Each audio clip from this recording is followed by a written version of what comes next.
Thank you. Please, thank you. Mr. Speaker, thank you so much for the invitation, and to all of you. I suppose that you listened to those of us from the federal delegation with, mixed feelings. I honestly don't know why you're willing to take the time to allow us to do this, but I want you to know that we're grateful for it.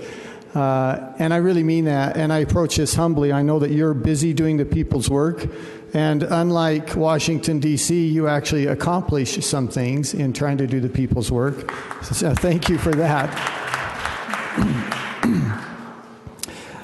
I think that I'll just share a thought or two with you, give you a report as best I can from Washington, and then if any of you have any comments or questions, I think the tradition is that we try to do that as well. So let me speak quickly. I believe, and I mean this sincerely, and I'm surely not the only person in the room who feels this way, I think that we are at an extraordinarily perilous time in our nation's history right now.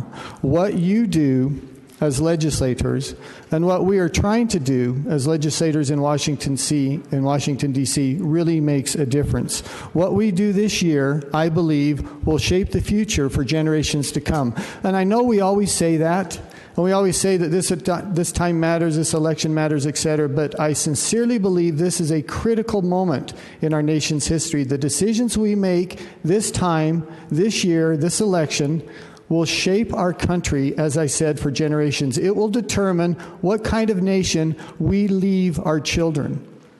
And it is a moment for us to say, as a people, this is what we believe America represents. This is what we believe really matters to us as a nation.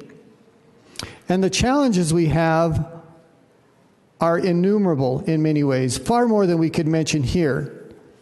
I wish that we could. I'd love your inputs on those. I would love to hear what you think and what you would counsel you would give as a way forward. But let me mention what I think are the big three challenges that we have, at least on the federal level in Washington, D.C.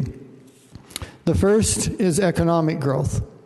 And look, we could talk about this for a long time, but the economics of this are really quite simple. 2% average economic growth since the last recession is simply unacceptable. I have 6 children, like many of you, would come from a big family. I have a big family. I have 5 of my children right now are in various stages of education, in college or in residencies. And it's interesting to me to see the way they view their future versus the way that I viewed my future. And the opportunities that they think they have versus the opportunities that I thought I had when I graduated from college. There are things that we could do that would make a meaningful difference. Economic growth, GDP, is really a function of only 2 things. It's a function of those in the workforce and the productivity of those in the workforce. And we congratulate ourselves because we're at something like 5% unemployment rate. Utah, of course, has the lowest unemployment rate in the country, has for years.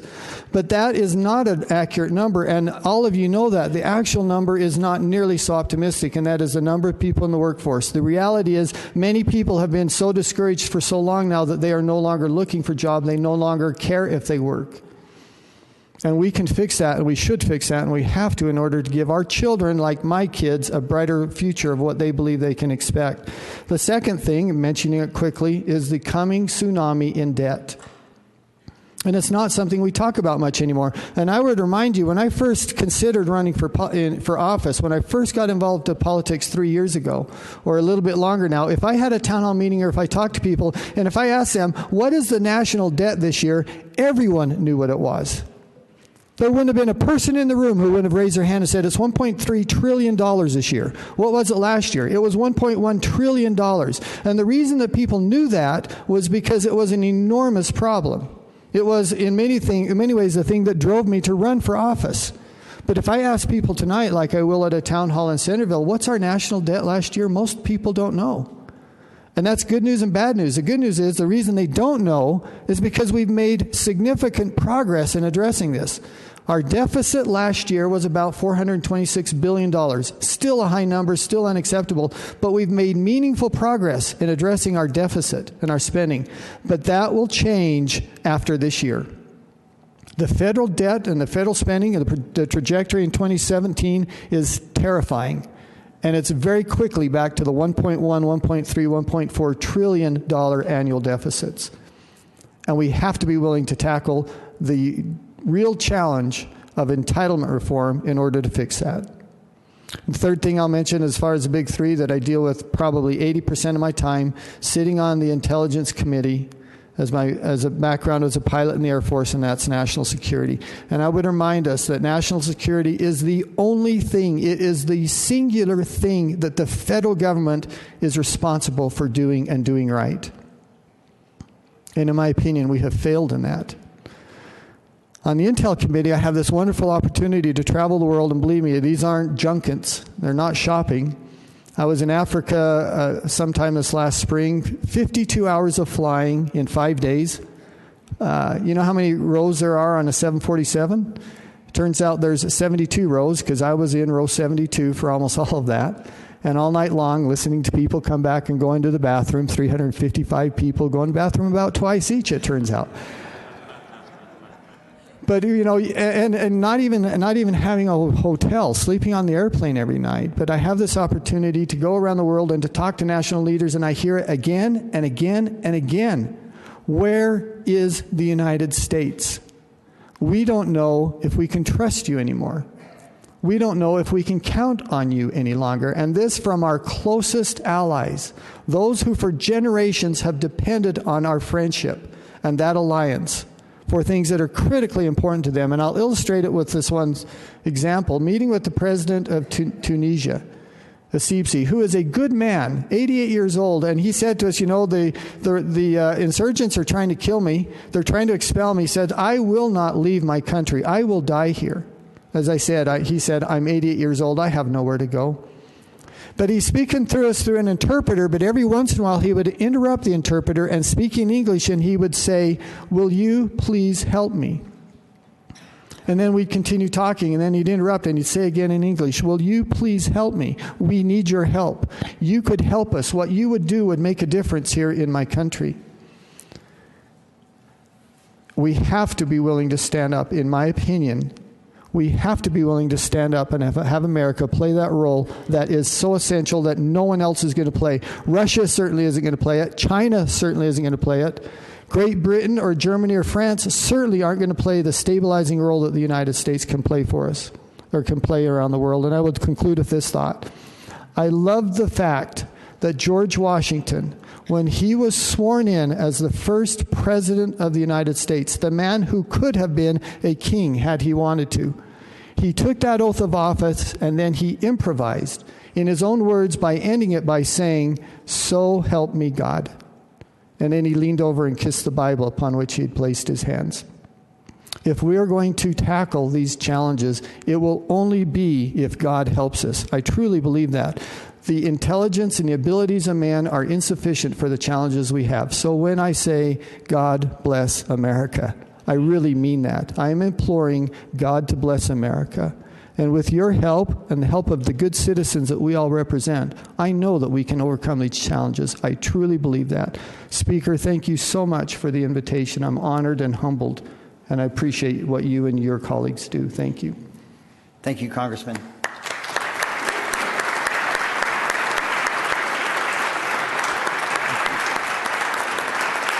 Thank you.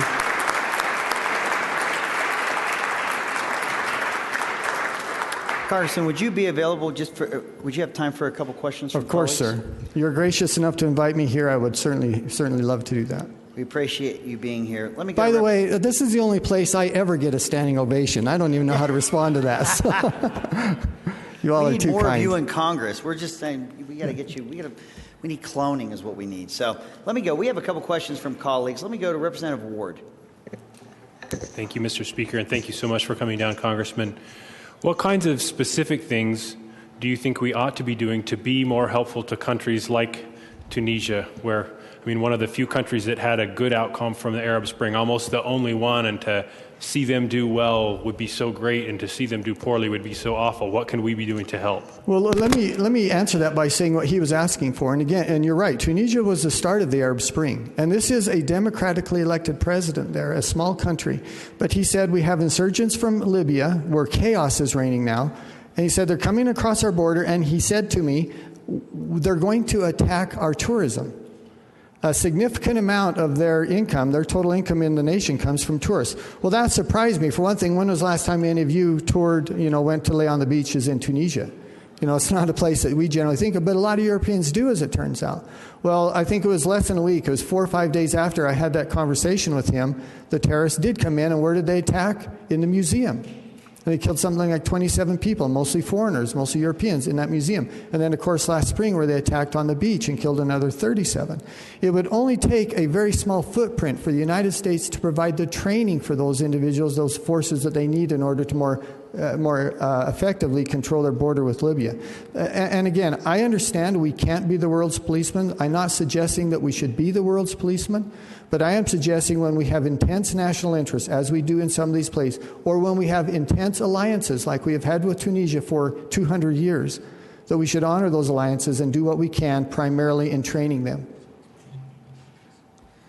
Thank you. We have a couple more. Let me go to Representative Brian King.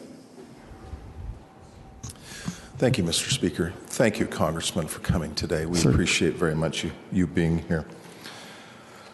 We are seeing a couple of front runners in the GOP presidential nominee contest that are unconventional. And in Mr. Trump and Senator Cruz, my question to you is this. Will you support the GOP nominee regardless of who it is and regardless of the degree to which they reflect Utah values? Oh man, that's a tough question, isn't it? Because I honestly have some issues with, some candidates, and I'm not sure that they reflect the values of the GOP, nor the values of Utah very well. I honestly don't worry that much about it. And when I say this, I'm not deflecting the question. I honestly believe that at the end of the day, the Republican Party is going to nominate someone that does reflect those core values that so many of us hold so dear, that I think are reflected very well in the state of Utah. There's a reason that Utah is leading the nation in so many ways. And I think that would be reflected in the individuals that our constituents have chosen to represent them. And I'm talking about you. I'm talking about this body. And full disclosure here, I think most people in the room know Marco Rubio is one of his campaign co-chairman here. So I made my position well known quite a while ago, who I thought best represented the GOP. We'll see how that plays out. But I'm really quite optimistic of a good outcome there. Thanks. Let me go to Representative Elison. Thank you, Mr. Speaker. Thank you, Congressman. Appreciate your service. I very much appreciated the comments you made about our national debt and its dramatic increase. Maya McGinnis, the president of the Committee for Responsible Federal Budget, said recently, in typical Washington fashion, Congress has added nearly $1 trillion to the debt, declared victory, and is going home. Speaking of the omnibus budget bill that was passed last month, basically undid lots of the measures that had been done through sequestration before. I know our congressional delegation had a split vote. Can you tell us how you voted on that bill and tell us why? Yeah, and I actually think everyone in the House voted for that bill. I think all four of us voted for the omnibus bill. And my primary consideration was three things. Number one is, as I said earlier, the primary reason I got into politics was because of our debt and our spending. I felt like we were committing national suicide. And as I indicated here, that's not a problem that's been fixed. But because of the Republican budget in the House, a budget that was driven by our current Speaker, Paul Ryan, which we voted for in 2013, my first year in office, put us on a pathway to a balanced budget by 2023, and that has been reflected by these numbers of $1.4 trillion annual deficits down to about 430. So we have had enormous progress on that. I'm very proud of that, and as brutal as sequestration was, I supported sequestration. I know that's controversial. There are some people in this room who don't support that. But I felt like we had to get a handle on our spending, and we did to some degree, and I think we should recognize that and in some ways be proud of that. But at the end of the day, it came down to two things for me. Number one was having spent just that week, in fact, so 3 weeks ago now, 3 hours at the Pentagon talking with the chiefs and having them describe for me what I already knew. But I'll illustrate it with this as one example. Our invasion in Iraq in 2002, I said our first invasion, but it's not really true. We had Kuwait, but of course we didn't go into Iraq in the 90s. But that war in Iraq, we had at the time 157 fighter squadrons. I have my Air Force wings here. I understand what that means. 157 fighter squadrons. We have 54 today. And 47% of them are not combat ready. And that's true. You can make those kind of illustrations throughout the Army and throughout the Marines and throughout the Navy as well. And I just concluded that we have to be able to spend more on our defense than we've been spending, than this president has decimated defense spending. That was an important part of the omnibus. The second thing was this. I think Obamacare is the most destructive piece of legislation that we've enacted maybe in my lifetime or longer. And I talk to constituents again and again and again that tell me very personal stories of how they have been negatively affected by Obamacare. And by the way, I'm on Obamacare. I have to be on Obamacare. As a member of Congress, I have to be on Obamacare. I know how expensive it is. And there were provisions in the omnibus that, and kind of technical, but the risk corridors, which were actually presented by Marco Rubio last year, which eliminated these bailouts for the insurance companies, $2.8 billion they were requesting, that they be subsidized by the federal government. And it eliminated that capability, introduced the markets to some degree back into that. And then the third thing, and this is meaningful for many of you, and that is the federal government controls much of my district. More than 70% of my district, they've taken all of this land out of a tax base, and then they give pennies on the dollar. And PILT was fully funded in the omnibus. And it was critical for me and for my district to represent the importance of PILT and to give these commissioners some predictability on how much they're going to be reimbursed by the federal government for their own land. It wasn't a perfect bill. I understand that. And we'll continue that fight on the debt and the deficit. But those three things, among others, just drove me to support that bill, which is, again, why many, I think all of us in the House did. Well, I don't know if you want more. If I don't want to impose on your time. We go all day. I'm sure you could. Let me finally go to Representative Stratton. Thank you, Mr. Speaker. Thank you, Congressman, for all your work and effort. Appreciate your pillars that you've outlined of concern. The question I have to you goes to tying policy to economic vitality. Your first issue related to the economic strength and the 2% that we're seeing that's not acceptable. Your second, the tsunami of debt over $19 trillion today. How, as we sit here in Utah, we seek to be financially responsible. We have, for every bill we pass, we have a fiscal note. Yeah.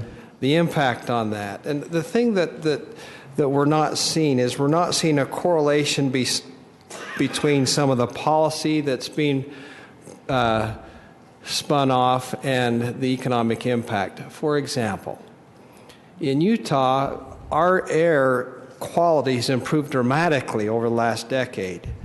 Yet we're seeing policy in the sake of air shutting down power plants within the state. For example, we have a great concern nationally with our watershed and the strength of our watershed. But my counterparts in Washington and Oregon talk about the catastrophic fires this summer that the policy and the land management dealt in not only the water but the air and what's taking place there. Would you comment on that? Is there a way to tie policy and to the fiscal impact? Gosh, I mean, it's such a broad-ranging question, and I appreciate your observations, but they do range along a wide category of issues. You know, the reason we have some water runoff issues is because we have fires, and the reason we have fires is because we have poor forest management. And you could kind of draw that chain on a number of issues.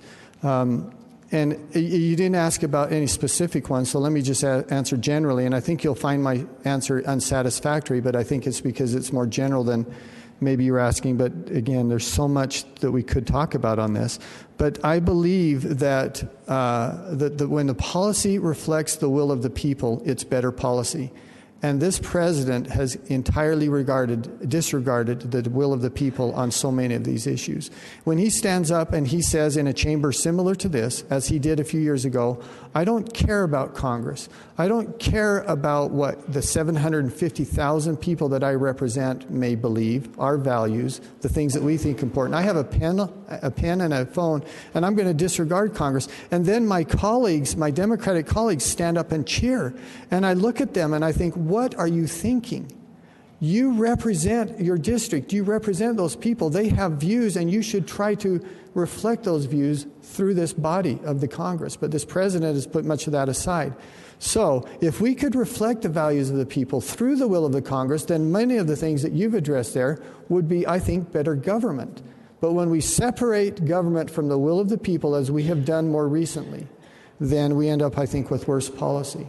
I know there's more specifics we could talk about, but I hope that reflects at least a general view. Speaker, may I offer a follow-up question? Thank you. Congressman, from your answer, it appears then when we talk about policy, we don't consider the economic impact generally among some of those that you're dealing with. Is that correct? Well, I mean, some of us do. I recognize you do. Yeah. I'm not. And I think we should always consider and look, a good example of this is what you mentioned, coal and some of the energy. Electrical power is generated by and large throughout this country, and especially in the West still. Coal-fired power plants have an enormous impact on this. I've got two mines in my district, Suffolk and Alton mine, that 2 weeks ago had the rug pulled out from underneath them with this policy that the president put forward saying they're putting a 3-year moratorium on that. That has enormous economic repercussions, not only for those miners, but for those people who are buying electricity, which is by and large all of us, and especially people on fixed incomes, because it does not reflect the economic reality that will drive up the price of electricity. So your point is, many of us are trying to reflect those economic realities, but many times, again, the federal government doesn't. The frustration is on many of the policies as we look at the call is we have the management of our public lands that is counterproductive to sequestering the carbon out of the air, and we're attacking the problem from the wrong place. One final, if I may, Mr. Speaker, would you give a brief report on your sense as you met with the county commissioners down in southern Utah last week and just on the state of our public lands? Thank you. Well, I mean, this is a very, very sensitive and emotional issue for people right now, especially in light of what happened in the last 24 or 36 hours. We held formal congressional hearings in St. George, one in the morning and one in the afternoon, and these weren't town halls. They weren't, they weren't public forums in that sense. These were formal congressional hearings. We had congressmen from as far away as California and Arkansas there. Rob Bishop and Jason both came down as chairman. And the point of that was to give the people who are most affected by these policies and these decisions that are often made by people who have never lived in Utah and sometimes have never even visited Utah. And yet they're setting policies and creating, in this case, resource management plans that had enormous implications for the people in southern Utah, particularly St. George and Washington County. We wanted the BLM to be held accountable for some of those decisions, and particularly the process. And look, if we go through a process that we all accept and it's legal and the outcome may not be to our liking, I can live with that. But when the process is breached, or when the process is ignored, or when the clear intent of previous law, in this case, the law in 2009, the compromise, was clearly ignored by the BLM, then I have a real problem with that. And many people did, as did the commissioners and the mayors in that part of the state. So that was an opportunity to address that. And I actually think we had some progress in doing that. Thank you, Mr. Speaker. Thank you, Congressman. So much.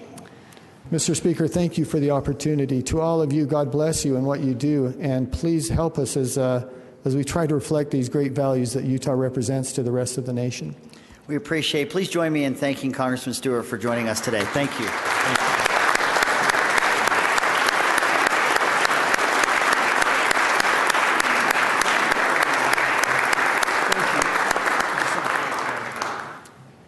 Congressman, walk right in your center.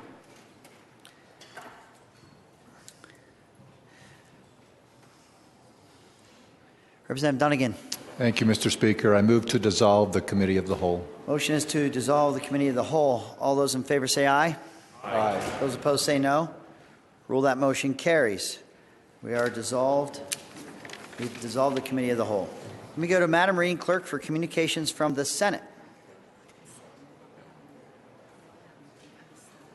Oh, okay. Let me rephrase that, Madam Reading Clerk. Madam Reading Clerk for introduction of bills.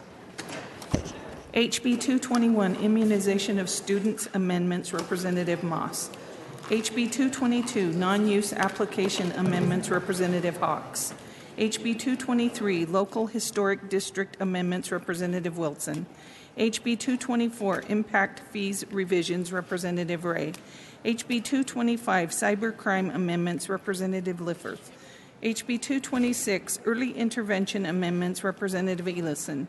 HB 227, Electronic Driver License Amendments, Representative Hall. HB 228, Alcohol Modifications, Representative Frower. HB 229, System of Care Development, Representative Sampé. HB 230, Workers' Compensation Fund Amendments, Representative Peterson.